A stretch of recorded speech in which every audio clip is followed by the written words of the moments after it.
Mula sa makatotohanang kasaysayan na nagbibigay buhay sa isang tao o lugar, isang balangkas na mga diwa ng iba't ibang tao at kapanahunan ang nabuo, at ito'y pasalin-salin sa salaysay ng isipan na nagpapatotooan ng kahalagahan ng kultura at tradisyon ng aming bayan. Mga ulap, hinihipan ng hangin, uni ng mga ibon, naglalakbay sa himpapawid, kay sarap mabuhay sa ilalim ng nag-iisang mundong makulay.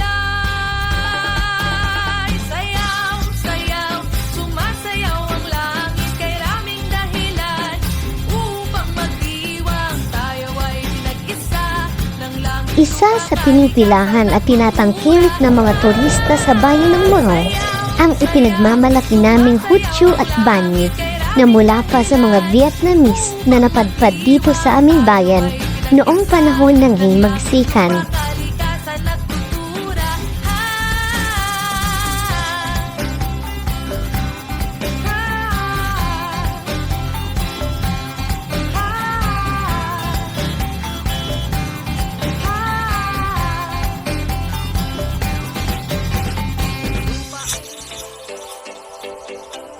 Pagbibigayan at pagmamahal sa kapwa ang masasabi kong pinakamagandang kultura ng mga taga-Morong.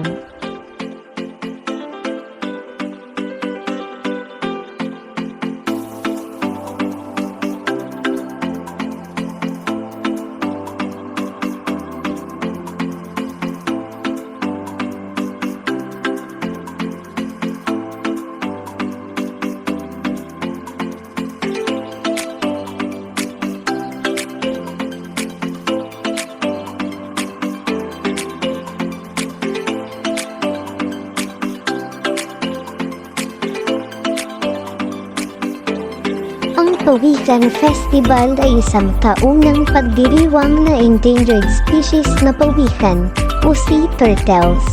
Layunin ng pagdiriwang na ito ang maprotektahan at mabigyang halaga ang Morong Bataan bilang asang nest